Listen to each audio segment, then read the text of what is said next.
Oh, Balo and Kerber, you're so fascinating. Wait, what's that sound? Must be somebody using central versus peripheral tables to try and make a diagnosis.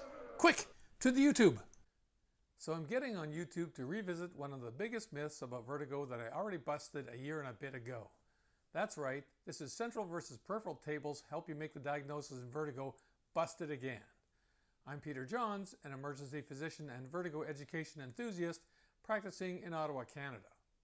There's many myths about vertigo that emergency physicians have held for decades, and I've made a few videos about the most prevalent ones. The problem is that these myths are very beguiling.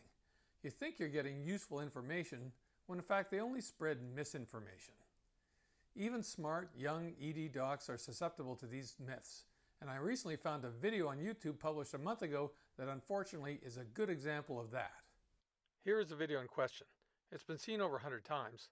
I tried to contact the author of this video to voice my concerns, but now, weeks later, no reply. Rather than have this misinformation stand unchallenged, I decided to make this video to again show why we should stop teaching these kinds of tables. The basic problem with these tables is that they try and combine the clinical presentation of BPPV and vestibular neuritis on the peripheral side, when in fact these two common peripheral disorders present quite differently. And the clinical presentation of posterior circulation stroke can be so similar to vestibular neuritis that we need the HINTS exam to definitively sort it out. So lumping their clinical characteristics into these categories will only lead to confusion, as we'll soon see. So let's see what she says about peripheral versus central vertigo. These are different and they present differently, which is very handy. Things go off the rail early here. I just told you how vestibular neuritis and posterior circulation stroke can present in a very similar manner, so not so handy.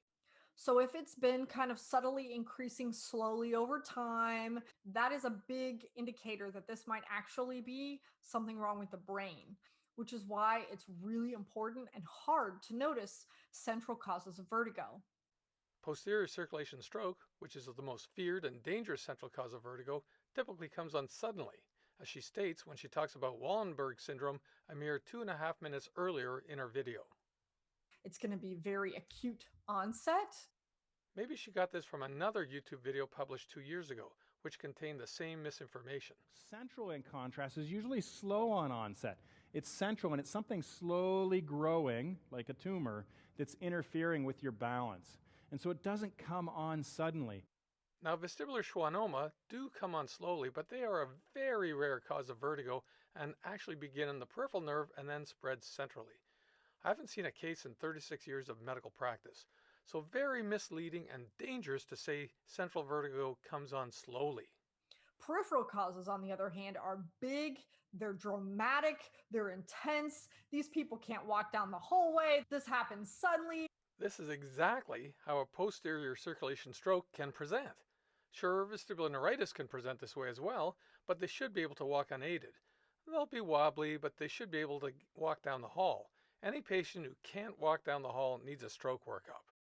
Her table also says that peripheral causes are intermittent, and the dizziness comes and goes, but that central causes are constant. BPPV, the most common and curable cause of peripheral vertigo, generally presents with 20 to 30 seconds of intense dizziness brought on by head movements. And vestibular neuritis, another peripheral cause, is the most common cause of constant vertigo where you see nystagmus at rest. And they have constant vertigo for many hours or days that is only worsened with head movements. Let's move on to what she says about fatigability. Now, the last bit on here that I want to mention is the fatigability. And I'm specifically mentioning fatigability when we're talking about nystagmus. Eventually, it'll either slow and stop, and that means it's fatigable. That is more indicative of a peripheral problem than a central problem.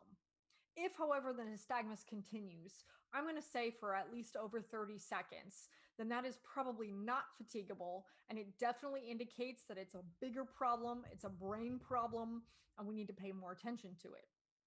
First of all, she's confusing fatigability with duration. Duration is how long the patient is feeling dizzy and having nystagmus for, if it's present.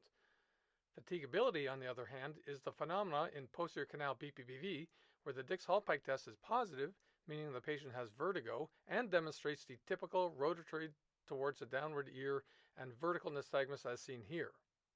Then, if you were to repeat the Dix-Hallpike test, the patient would have lesser or no dizziness or nystagmus. But as clearly stated in the excellent and comprehensive clinical practice guideline by Bhattacharya, repeat testing with the Dix-Hallpike test to demonstrate fatigability is no longer part of the diagnosis for BPPV, as it's basically torturing the patient and may make curing the patient with the Epley maneuver less successful. So in summary, this video and its use of its peripheral versus central vertigo table has led to these misleading and dangerous statements. That central causes of vertigo only come on slowly. This is how you miss a stroke presenting with vertigo. This kind of misinformation will kill people. That all peripheral and central disorders present dissimilarly. Guess why the HINTS exam was developed? To use subtle but easily tested eye findings to definitively rule out stroke in patients with constant vertigo and nystagmus. Most of these patients will have vestibular neuritis, but some will be posterior circulation stroke masquerading as vestibular neuritis. That patients with vestibular neuritis can't walk down the hall. Anyone who can't walk down the hall unaided should be worked up for stroke, as I wrote in my Big 3 of Vertigo protocol, which you can find in the 9th edition of Tintinelli's Emergency Medicine, or in my CMAJ article, which I'll link to in this video's description, or just watch my Big 3 of Vertigo video, which you can find by clicking on this link.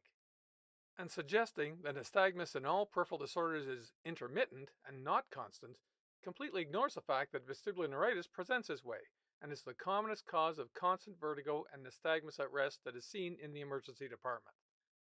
And lastly, fatigability does not equal duration, which I just discussed.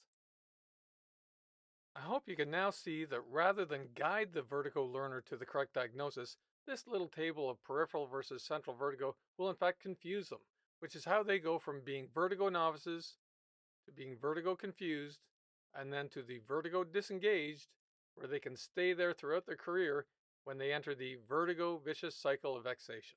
Instead, watch my videos, especially the Big 3 of Vertigo, and if you apply yourself and try and understand this sometimes difficult topic, you too can become vertigo competent. Thanks for watching.